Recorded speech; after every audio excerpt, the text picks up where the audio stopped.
Assalamualaikum warahmatullahi wabarakatuh. Perkenalkan, kami dari kelompok 6 yang beranggotakan Novita Aulia, Siti Rahimah, Nur Afifah, Lili Nurliati, dan Hikmah. Akan memaparkan materi dari kelompok kami dengan judul Mengkomunikasikan Hasil Asesmen. Laporan merupakan suatu bentuk penyampaian informasi yang didukung oleh data yang lengkap, sesuai dengan fakta, serta informasi yang diberikan dapat dipercaya dan mudah dipahami. Asesmen merupakan proses pengumpulan dan penyusunan informasi yang relevan tentang seseorang dan menggunakannya untuk membuat kesimpulan tentang karakteristik seseorang atau untuk memprediksi suatu perilaku. Laporan asesmen klinis biasanya mencerminkan atau berisi informasi-informasi yang penting dan saling berkaitan.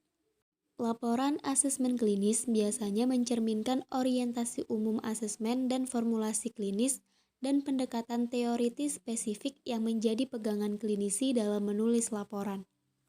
Laporan klinis yang banyak ditulis oleh klinisi berisi rangkuman asesmen klinis yang dilaksanakan pada klien. Laporan ini mencakup riwayat perkembangan dan riwayat medis, riwayat masalahnya saat ini, deskripsi alat-alat asesmen yang digunakan, dan rangkuman data yang dihasilkan. Informasi ini kemudian digunakan untuk mengintegrasikan dan menjawab pertanyaan-pertanyaan sentral. Laporan yang dikonstruksikan dengan baik memfasilitasi pelayanan yang efektif kepada klien dengan mengarahkan proses-proses formulasi klinisnya.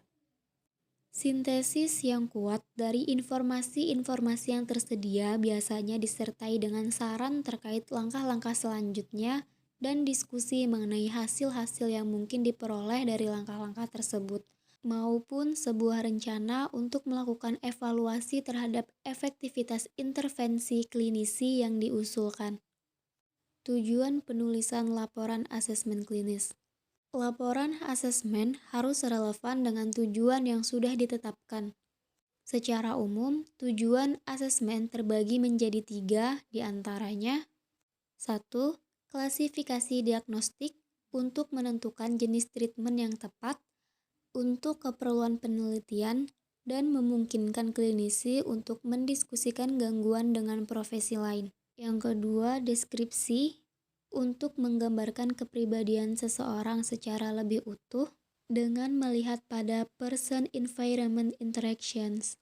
Asesmen harus memuat motivasi klien, fungsi intrasikis, respon terhadap tes, pengalaman subjektif, pola interaksi, kebutuhan, dan perilaku. Asesmen juga dapat digunakan untuk mengukur perilaku pra dan pasca treatment. Dan yang ketiga, prediksi. Bertujuan untuk memprediksi perilaku seseorang. Prediksi klinisi dapat dievaluasi dengan 4 kemungkinan, yakni positif benar, negatif salah, dan positif salah. Tahap di dalam proses asesmen psikologi klinis meliputi proses statistik dan judgmental hingga menghasilkan keputusan tentang bagaimana informasi diorganisasikan dan diteruskan kepada orang lain dalam bentuk tertulis atau oral, dan yang terakhir menghasilkan formulasi klinis untuk mendesain dan mengimplementasikan tindakan-tindakan seperti psikoterapi. Dengan adanya laporan, jika terjadi 1-2 hal yang tidak sesuai, maka si klien dapat dipindah alihkan dari satu psikiater ke psikiater yang lain. Psikiater yang kedua hanya melihat data-data klien dari laporan, tidak perlu mencarinya lagi dari awal. Dengan adanya laporan, kita juga bisa mengkomunikasikan hasil dari terapi yang telah dilakukan. Laporan tertulis seringkali dibutuhkan. Contohnya antara lain berupa catatan-catatan pendek atau analisis panjang yang mencantumkan grafik pasien, surat untuk pengacara atau hakim, atau ikhtisar rencana penanganan untuk didiskusikan dengan seorang klien atau dengan keluarga, dan sebagainya. Laporan yang lazim untuk catatan pasien terdiri atas 1-3 halaman. Laporan tertulis bukan satu-satunya alat komunikasi. Klinisi juga dapat berbicara langsung dengan perawat, psikiater, atau pekerja sosial yang menangani pasien atau keluarganya.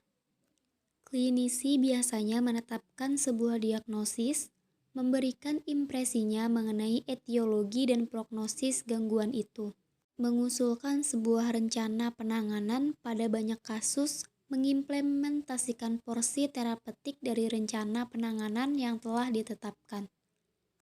Format laporan asesmen klinis berisi biodata diri peserta atau klien yang mencakup nama, jenis kelamin, usia, pendidikan terakhir, dan permasalahan psikis yang sedang dialami. Berisi deskripsi penampilan peserta atau klien yang mencakup kerapian, rawat diri, kontak mata, dan gerak tubuh. Berisi deskripsi perilaku peserta atau klien yang mencakup hiperaktif, sikap permusuhan, tremor atau tubuh bergerak, dan gerakan yang tidak biasa. Berisi deskripsi bicara peserta atau klien yang mencakup lambat, lemah, dan tidak lancar. Berisi deskripsi sikap diri peserta atau klien yang mencakup kooperatif, berjarak, agresif, dan tidak curiga. Berisi deskripsi dari isi pikiran peserta atau klien yang mencakup delusi atau waham.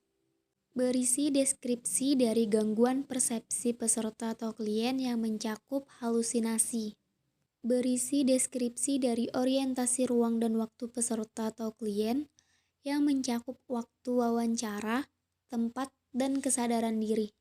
Berisi deskripsi dari hasil wawancara dengan peserta atau klien. Dan yang terakhir, berisi hasil dari analisis dan kesimpulan asesmen klinis. Sekian materi dari kami. Terima kasih.